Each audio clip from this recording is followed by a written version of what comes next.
17वीं सदी की बात है, जब पंजाब के कुछ लोग अपनी जमीन पर साधारण सी खुदाई कर रहे थे। उन्हें इस बात का जरा भी अंदाजा नहीं था कि उनकी यह मेहनत आने वाले समय में इतिहास की सबसे बड़ी खोजों में से एक बनने वाली है। जब मिट्टी हटाई गई तो नीचे से बनी बनाई पकी हुई ईंटें नजर आईं।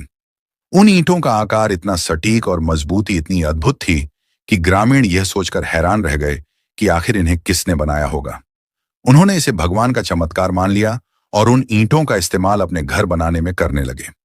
उन्हें यह आभास भी नहीं था कि ये ईंटें केवल ईंटें नहीं थीं, बल्कि एक ऐसे महान युग की गवाही थीं जिसने हजारों साल पहले एक समृद्ध और संगठित जीवन जिया था।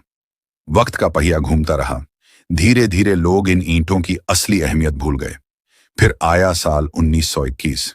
इस साल पंजाब और सिंधु क्षेत्र में जब वैज्ञानिकों और पुरातत्वविदों ने योजनाबद्ध तरीके से खुदाई शुरू की, तो इतिहास का एक ऐसा पन्ना सामने आया जिसने पूरी दुनिया को चौंका दिया।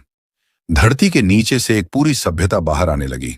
विशाल मकान, चौड़ी सड़कें, नालियां, बर्तन, गहने, खिलौने और यहां तक कि मूर्तियां भी मिली।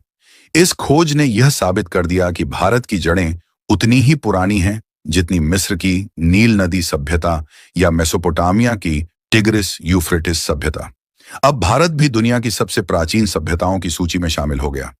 सिंधु घाटी सभ्यता, जिसे हड़प्पा सभ्यता भी कहा जाता है, लगभग 4,500 साल पहले अपने शिखर पर थी।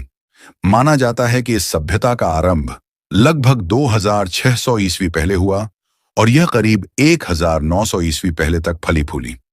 इस दौरान इसकी जनसंख्या 50 लाख से भी अधिक हो गई थी। यह सभ्यता इतनी विशाल थी कि इसका क्षेत्र आज के पाकिस्तान, उत्तर भारत, गुजरात, हरियाणा और अफगानिस्तान तक फैला हुआ था। सिंधु घाटी सभ्यता को खास बनाती है इसकी योजनाबद्ध शहरी व्यवस्था। उस समय जब दुनिया के अधिकांश हिस्सों में लोग छोटे छोटे गांवों और झोपड़ियों में रहते थे, तब यहाँ के लोग विशाल और योजनाबद्ध शहरों में रहते थे।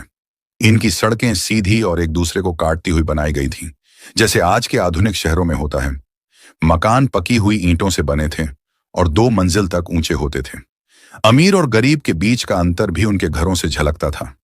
अमीर बड़े और सुविधाजनक घरों में रहते थे, जबकि गरीब छोटे घरों में। लेकिन दिलचस्प बात यह थी कि हर घर में अलग बाथरूम बना होता था और कई घरों में तो फ्लश टॉयलेट भी मिले हैं।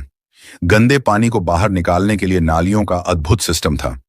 घरों की नालियां गलियों की मुख्य नालियों से जुड़ी होती थीं और ये नालियां ढंकी हुई होती थीं। सोचिए, आज से 4000 साल पहले सफाई और सीवेज सिस्टम का इतना आधुनिक रूप मौजूद था।